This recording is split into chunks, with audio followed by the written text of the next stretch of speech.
filled his, full of both hope and fear. Dracula drew his lips farther back from his fangs and hissed like a cat. Crossing his arms over his chest, Richart leaned against the building. Yes, I have a very nice pair of those myself. He smiled, revealing the tips of his own fangs. Hope fled her features as the woman turned back to Dracula. "This one's ours," Dracula said. "So fuck off. You know the king doesn't want us to fight." These guys must be new. They didn't even realize he was an immortal, not a vampire. The woman surreptitiously stuck her hand in her purse, then yanked it out and sprayed Dracula in the eyes and mouth with pepper spray. With his heightened sense of smell and taste, it would have felt like she had just held a blowtorch to his face. Dracula stumbled back, howling and scrubbing at his eyes.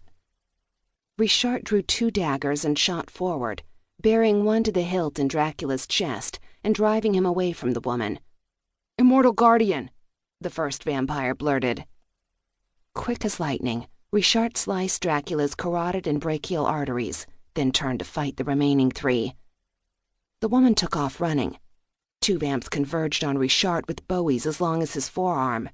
Faster and stronger than the vampires, Richart fended off almost every blow and scored plenty of his own, stabbing and slicing until the vamps began to bleed out faster than the virus that infected them could repair the damage.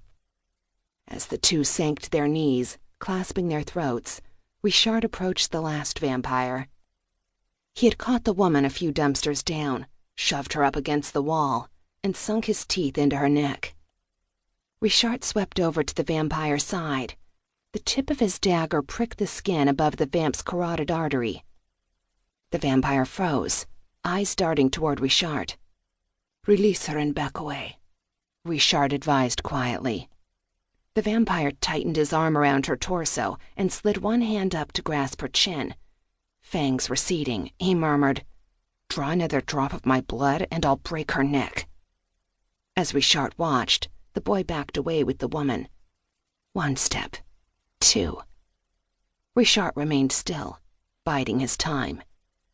3 more steps. The vampire shoved the woman at Richart with a touch of preternatural strength and took off, his form blurring as he fled into the night. Richart stumbled backward and wrapped his arms around the woman to keep her from falling. Clinging to the front of his shirt, she buried her face in his chest. "Is he gone?" "Yes," he responded, surprised she was so coherent. When vampires and immortals turned, glands formed above the retractable fangs they grew that released a chemical much like GHB under the pressure of a bite. So she should be slurring her words. Hell, he was surprised she still stood. "What about the others?" "They're gone," he assured her. Or they would be soon. A quick glance confirmed that they were shriveling up like mummies as the virus, unable to heal their wounds fast enough to keep them from dying, devoured them from the inside out in a desperate bid to live. By the time it finished, nothing would remain of them save the clothing and jewelry they wore. Weaving on her feet, the woman straightened and looked up at him. She couldn't be much more than 5 feet tall, and he was 6'1". Your eyes are glowing." Her pupils were dilated, blocking out almost all of the pale green, leaving only a few flakes of brown. Richart retracted his fangs. "Yes, I know it looks bad, but..." She shook her head. "I think they're beautiful." Was that the drug talking? Or did she really think so? "You saved me," she said, awe and gratitude in her melodic voice. Loosening her death grip on his shirt, she cupped his face in both hands. His heart skipped. When was the last time a woman had touched his face so tenderly? When was the last time a woman had touched him at all, other than his sister punching him in the shoulder, doing her damnedest to kick his ass when they sparred, or doling out a hug here or there? He honestly couldn't remember. "Thank you," the woman whispered. Rising onto her toes, she drew his head down and brushed her lips against his.